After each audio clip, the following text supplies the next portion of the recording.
नमस्कार दोस्तों, आप सभी का स्वागत है आपके अपने YouTube चैनल प्रवीण मैथ्स में। दोस्तों आज का जो हमारा कॉन्सेप्ट रहेगा वो है एलसीएम और एचसीएफ से रहेगा। आज के इस वीडियो में हम एलसीएम और एचसीएफ निकालना सीखेंगे, वो भी दोस्तों अभाज्य गुणनखंड विधि के द्वारा।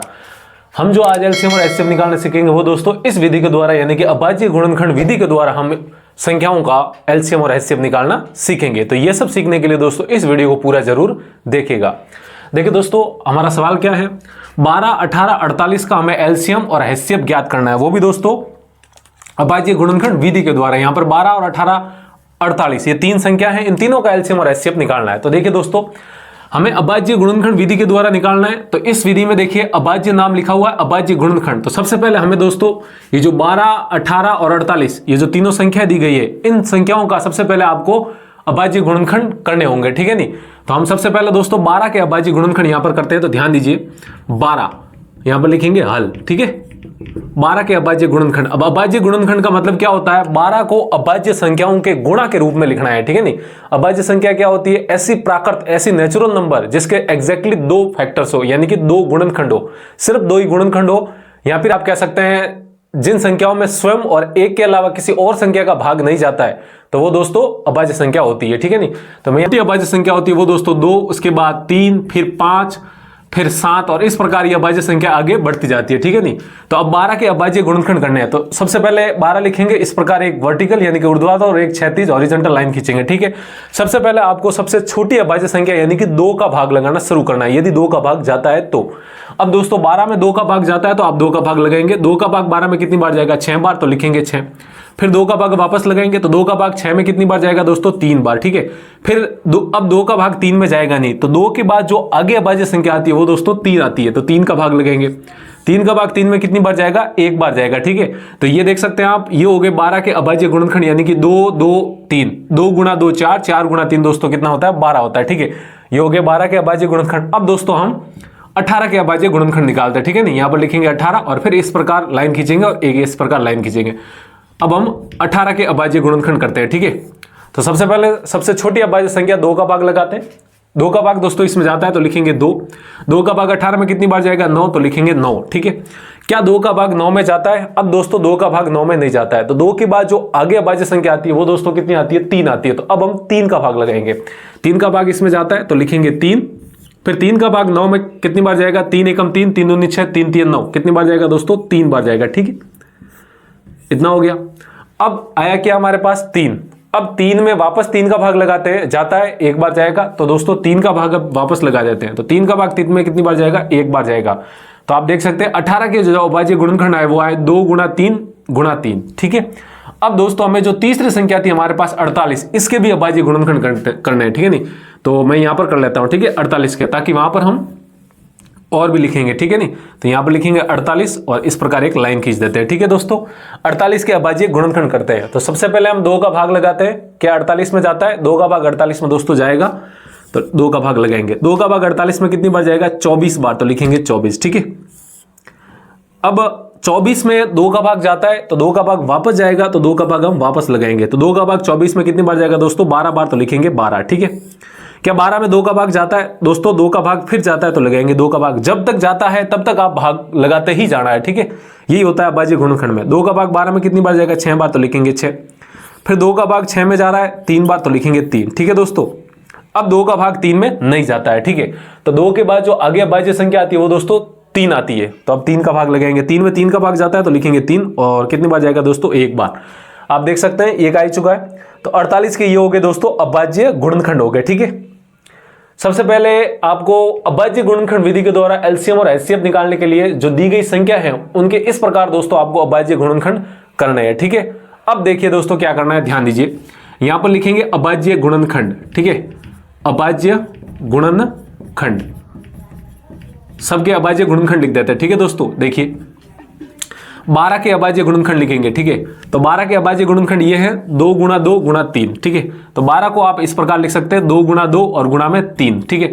अब ध्यान दीजिए दोस्तों, यहां पर जो मैं ये रेड पेन से लिख रहा हूं इसको ध्यान दीजिए। देखिए 2 गुणा 2 को दोस्तों 2 की पावर 2 भी लिख सकते हैं, यानी कि 2 की घात 2 भी लिख सकते हैं। इसका मतलब क्या है दोस्तों, 2 गुणा 2 ये, तो 2 गुणा 2 को मैंने 2 की पावर 2 लिख दिया और गुणा में ये 3 है तो दोस्तों लिखेंगे गुणा में 3, ठीक है। घातांक नियम से क्या होता है, आधार समान है तो ऊपर वाली घातें जुड़ जाती, इसके ऊपर कोई घात नहीं है तो एक है, इसके ऊपर भी कोई घात नहीं है दोस्तों, एक है, तो ये एक और एक दो हो जाएंगे, ऊपर जुड़ जाएगी, ठीक है ना। आधार समान है तो गुणा में घातें जुड़ जाती, ये दोस्तों घातांक नियम है, ठीक है। 12 के लिख दिए इस प्रकार। अब दोस्तों हमें 18 के लिखना है, ठीक है। तो यहां पर लिखता हूं, देखिए 18 बराबर 18 के अभाज्य गुणनखंड 2 गुणा 3 गुणा 3, तो लिखेंगे 2 गुणा 3 और गुणा में दोस्तों 3, ठीक है। अब यहां पर देखिए इसका और इसका आधार सेम है, ऊपर पावर 1 1 है, तो ये क्या हो जाएगा दोस्तों 2 गुणा 3 को दोस्तों 3 की पावर 2 भी लिख सकते हैं, ये आपको ध्यान रखना है यहां पर, ठीक है। नहीं 2 गुणा 3 को 2 गुणा 3 की पावर 2 भी लिख सकते हैं, ठीक है। अब दोस्तों हमारे पास 48 है, ठीक है। तो देखिए 48 को लिखते हैं, तो लिखेंगे 48 बराबर में, ध्यान दीजिए 2 गुणा 2 गुणा 2 गुणा 2, ये 2 आपस में 4 बार गुणा है, फिर गुणा 3 है, तो लिखेंगे 2 गुणा 2 गुणा 2 गुणा 2, फिर दोस्तों 3 लिखेंगे, ठीक है। ये हो गया। अब देखिए यहां पर इसका आधार 2, इसका आधार 2, इसका आधार 2, इसका आधार 2, सारे गुणा हो रहे हैं, इसके ऊपर पावर 1, इसके ऊपर 1, इसके ऊपर 1, कोई कुछ नहीं लिखा रहता, पावर 1 होती है। तो दोस्तों ये 4 बार गुणा है 2, इसको आप दोस्तों 2 की पावर 4 और गुणा में 3 लिख सकते हैं, ठीक है। इसको आप दोस्तों ऐसा भी लिख सकते हैं, इसको ऐसा भी लिख सकते हैं और इसको ऐसा भी लिख सकते हैं, ठीक है। अब यहां पर आपको ध्यान लगाना है, देखिए अब हम दोस्तों निकालेंगे एलसीएम, तो लिखेंगे एलसीएम, ठीक है। एलसीएम किन किन का दोस्तों 12, 18 और 48 का, तो लिखेंगे 12, 18 और 48 बराबर। अब यहां पर आपको ध्यान लगाना है दोस्तों, ध्यान से देखिएगा, यहां पर ही है जो टर्निंग पॉइंट, एक मतलब इस सवाल में जो सबसे ज्यादा इंपॉर्टेंट आप कह सकते हैं महत्वपूर्ण स्टेप है वो दोस्तों यही है, ठीक है। देखिए क्या करते हैं, देखिए एलसीएम में आपको क्या करना है, मैं यहां पर लिख लेता हूं, देखिए हिंदी में सभी गुणनखंड को लेना है, सभी गुणनखंड को लेना है अधिकतम घात के साथ, ठीक है। नहीं क्या लिखा है, अधिकतम घात के साथ, अधिकतम घात के साथ, ठीक है। अब इस लाइन का मतलब क्या, देखिए इस लाइन का क्या मतलब है, ध्यान दीजिए। सभी गुणनखंड का मतलब सबसे छोटा अभाज्य गुणनखंड 2 ही होगा इनमें, उसके बाद 3, फिर दोस्तों 5, फिर 7 ऐसे आएंगे। तो सबसे छोटा अभाज्य गुणनखंड 2 है, देखिए 2 है, तो देखिए 2 इसमें भी है, इसमें भी है, इसमें भी है, इससे कोई फर्क यहां पर नहीं पड़ रहा है, आपको सभी में लेना, सभी को लेना है, ठीक है। नहीं तो 2 है तो 2 लेंगे, ये लिखा 2। अब दोस्तों इन तीनों में 2 की अधिकतम घात कहां पर है वो आपको पद लेना है, तो आप देख सकते हैं इन तीनों में 2 की अधिकतम घात दोस्तों यहां पर है, ठीक है। नहीं आप देखिए इसमें है, तो आपको दोस्तों 2 की ये पावर लेनी है, ना कि ये, ना कि ये, सबसे अधिकतम, देखिए यहां पर अधिकतम घात लेनी है, तो 2 की पावर कितनी लेंगे दोस्तों 4, तो लिखेंगे 4 गुणा। अब 2 के बाद इन गुणनखंड में जो अगला अभाज्य गुणनखंड है वो दोस्तों 3 है, तो देखिए यहां पर 3 है, यहां पर 3 3, इससे कोई फर्क नहीं पड़ता है, तीनों में हो ना हो इससे कोई फर्क नहीं पड़ता है एलसीएम लेते समय। एलसीएम में क्या लिखा है, सभी गुणनखंड को लेना है, ठीक है। नहीं सभी को, तो 2 के बाद 3, तो लिखा 3। अब क्या लिखा है, अधिकतम घात, तो देखिए दोस्तों इन तीनों गुणनखंड में 3 की मैक्सिमम पावर यानी कि अधिकतम घात कहां पर है, तो आप देख सकते हैं दोस्तों यहां पर है अधिकतम घात, ये रही, तो आपको ये लेना है, ठीक है। नहीं यानी कि 3 की पावर 2 ये लिखना है। क्या 3 के बाद कोई अभाज्य गुणनखंड है, अब देखिए 3 के बाद कोई अभाज्य गुणनखंड नहीं है, तो अब यहां पर खत्म हो जाएगा, ठीक है। अब दोस्तों इसको सॉल्व करेंगे, तो ध्यान दीजिए बराबर में 2 की पावर 4, 2 की पावर 4 कितना होता दोस्तों 16, 2 की पावर 4 का मतलब क्या है, 2 गुणा 2 गुणा 2 गुणा 2, 2 गुणा 2 4, 4 गुणा 2 8, 8 गुणा 2 16, 16 लिख दिया, गुणा 3 की पावर 2 का मतलब 3 को आपस में 2 बार गुणा करना, 2 से नहीं 2 बार, 3 गुणा 3 9, तो यहां पर लिखेंगे 9, ठीक है। अब 16 में कितना हो जाएगा दोस्तों 144, तो यहां पर लिखेंगे 144 और यही दोस्तों क्या है हमारा आंसर है, ठीक है। इस प्रकार दोस्तों आपको एलसीएम निकालना है, याद रखना है सभी गुणनखंड को लेना है और अधिकतम घात के साथ, ठीक है। नहीं अब चाहे इसमें अगर 2 नहीं होता तो भी आपको 2 लेना है, क्या लिखा है सभी को लेना है, लेकिन यहां पर 2 है इससे कोई फर्क नहीं पड़ता है। अब आप देखिए दोस्तों एचसीएफ में हम क्या करते हैं, ठीक है। नहीं यहां पर लिखते हैं HCF, highest common factor least common multiple, किस किस का दोस्तों 12, 18 और 48 का, ठीक है। अब देखिए इसमें क्या लिखना है, इसमें आपको कैसे करना है, देखिए क्या लिखेंगे, उभयनिष्ठ गुणनखंड को लेंगे, उभयनिष्ठ का मतलब दोस्तों कॉमन जो सभी में हो, 12, 18, 48 का ले रहे हैं तो इन तीनों में होना चाहिए, अगर 2 का लेते तो दोनों में होना चाहिए, अगर 10 संख्या है उनका एचसीएफ निकाल रहे हैं तो वो 10 में होना चाहिए, उभयनिष्ठ का मतलब ये, यहां पर लिख लेता हूं कॉमन, ठीक है। नहीं कॉमन उभयनिष्ठ गुणनखंड को लेना है, ठीक है।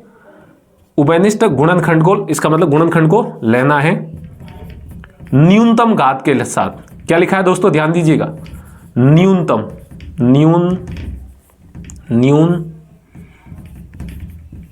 न्यूनतम घात के साथ, ठीक है। ये आंसर है पहले वाले का, ठीक है। 144 क्या लिखा है, उभयनिष्ठ गुणनखंड को लेना है न्यूनतम घात के साथ। न्यूनतम मतलब सबसे कम पावर के साथ। तो देखिए दोस्तों 12, 18, 48 ये रहे इन तीनों के अभाज्य गुणनखंड। अब इसमें 2 सबसे छोटा है, तो देखिए 2 क्या इसमें है, जी हाँ इसमें है, 2 इसमें है, इसमें है, 2 इसमें है, इसमें तीनों में है, और हम इन तीनों का ही एचसीएफ निकाल रहे हैं, तो तीनों में होना चाहिए। क्या लिखा है, देखिए उभयनिष्ठ गुणनखंड को लेना है, तो तीनों में 2 है, तो यहां पर लिखेंगे 2 लेना है, और न्यूनतम घात के साथ, सबसे कम से कम घात। तो इन तीनों में 2 की सबसे कम घात कहां है, ये तो अधिकतम घात है, ये 2 घात है, इसके ऊपर कुछ नहीं, मतलब 1 है। तो आपको दोस्तों ये लेना है, ठीक है ना, ये न्यूनतम घात यानी कि ये, तो 2 की पावर 1, फिर गुणा लगाना है जैसे यहां पर लगाया। अब देखिए दोस्तों 3, क्या 3 इसमें है, क्या 3 इसमें है, क्या 3 इसमें है। अब इनमें न्यूनतम घात कहां है, देखिए इसकी 2 घात है, इसकी 1 घात है, इसकी कुछ नहीं, मतलब 1 घात है, तो 1 घात वाला न्यूनतम हो जाएगा यहां पर, तो लिखेंगे 3 की पावर 1, ठीक है।